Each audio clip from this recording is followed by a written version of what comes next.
राणा सांगा का नाम सुनते ही हमारे सामने एक वीरता की छवि उभरती है।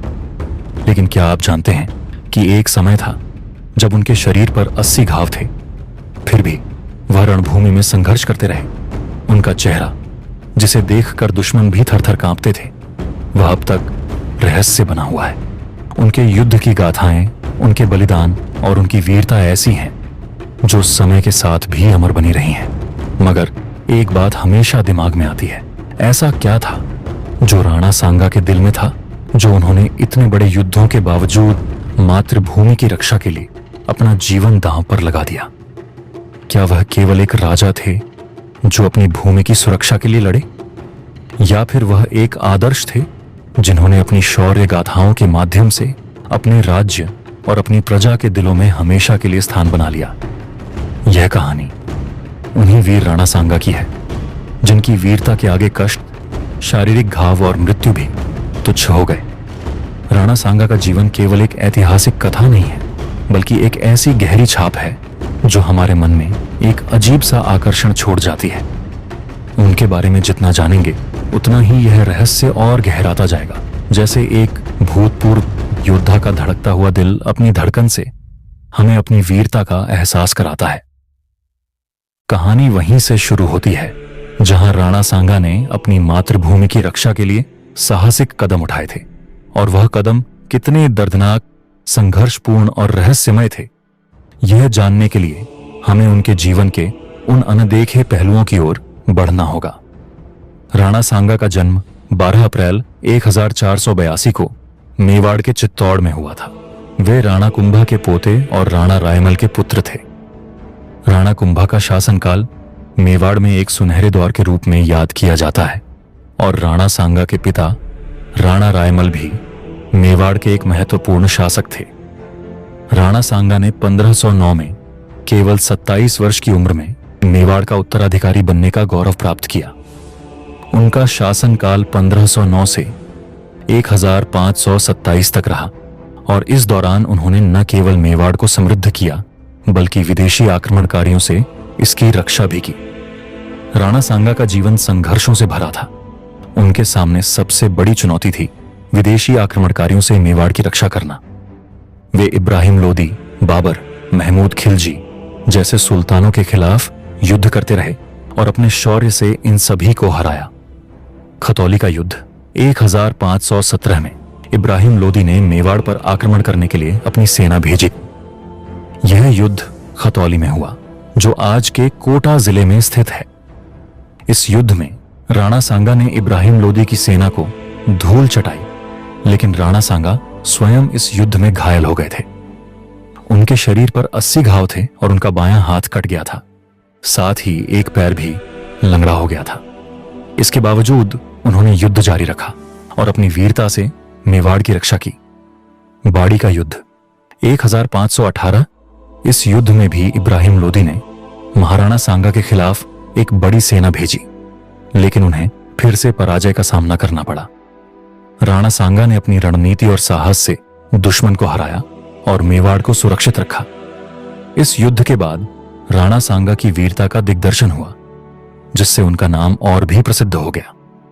गागरों का युद्ध 1519 में झालावाड़ के गागरोन में एक और निर्णायक युद्ध हुआ। इस युद्ध में भी राणा सांगा की सेना ने अपनी शक्ति का प्रदर्शन किया और दुश्मनों को धूल चटाई। राणा सांगा की सेना ने कई विदेशी आक्रमणकारियों को पराजित किया और अपनी मातृभूमि की रक्षा की। खानवा का युद्ध राणा सांगा और बाबर के बीच सबसे प्रसिद्ध युद्ध खानवा में हुआ, जो 1227 में लड़ा गया। बाबर के पास 2 लाख सैनिक थे, जबकि राणा सांगा की सेना भी लगभग उतनी ही बड़ी थी। युद्ध में बाबर के पास गोला बारूद की भरमार थी, जबकि राणा सांगा के पास साहस और वीरता थी। युद्ध के दौरान राणा सांगा की एक आंख में तीर लग गया, फिर भी उन्होंने युद्ध से भागने का नाम नहीं लिया। उनके शरीर पर 80 घाव थे, लेकिन वे लगातार लड़ते रहे। आखिरकार बाबर की सेना ने धोखे से युद्ध जीत लिया, क्योंकि लोदी सेनापति ने राणा सांगा से गद्दारी की थी और बाबर के साथ मिल गया था। खानवा के युद्ध के बाद राणा सांगा का स्वास्थ्य खराब हो गया। हालांकि वे जीवित थे, लेकिन उन्हें लग रहा था कि उनका समय अब समाप्त हो रहा है। राणा सांगा ने अपनी सेना को पुनः संगठित किया, लेकिन एक दिन जब वे युद्ध के लिए तैयार हो रहे थे, कुछ सामंतों ने उन्हें जहर दे दिया। यह जहर देने वाले सामंत राणा के साथ नहीं लड़ना चाहते थे और उन्होंने यह कदम उठाया। परिणाम स्वरूप 30 जनवरी 1528 को राणा सांगा की मृत्यु हो गई। उनकी मृत्यु कालपी में हुई थी और उनका अंतिम संस्कार मांडलगढ़ भीलवाड़ा में किया गया। राणा सांगा के निधन के बाद उनके पुत्र रतन सिंह द्वितीय ने मेवाड़ की गद्दी संभाली। राणा सांगा के शौर्य, वीरता और बलिदान की कहानी आज भी राजपूतों के लिए प्रेरणा का स्रोत है। उनके संघर्षों ने मेवाड़ को एक समृद्ध और सशक्त राज्य बनाया, जो विदेशी आक्रमणकारियों से लड़ता रहा और अंततः उनका सामना किया। राणा सांगा का योगदान केवल युद्धों में नहीं था, बल्कि उन्होंने राजपूतों को एकजुट किया और अपनी मातृभूमि की रक्षा के लिए एक प्रेरणादायक नेतृत्व प्रदान किया। राणा सांगा की वीरता के कई प्रतीक हैं, जो उनकी शौर्य गाथाओं का प्रतिनिधित्व करते हैं। उनके शरीर पर 80 घाव थे और यह दर्शाता है कि उन्होंने हर एक घाव को मातृभूमि की रक्षा के लिए झेला। उनके शौर्य, साहस और बलिदान ने उन्हें एक अमर नायक बना दिया, जिनका नाम हमेशा भारतीय इतिहास में स्वर्ण अक्षरों में लिखा जाएगा।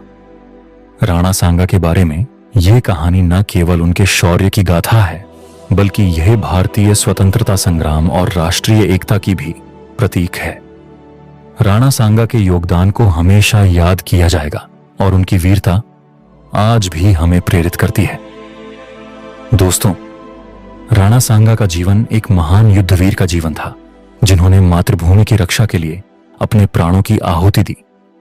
उन्होंने अपनी युद्ध नीति, साहस और वीरता से न केवल अपने राज्य को समृद्ध किया, बल्कि विदेशी आक्रमणकारियों के सामने भारतीय संस्कृति और शक्ति का परिचय भी दिया।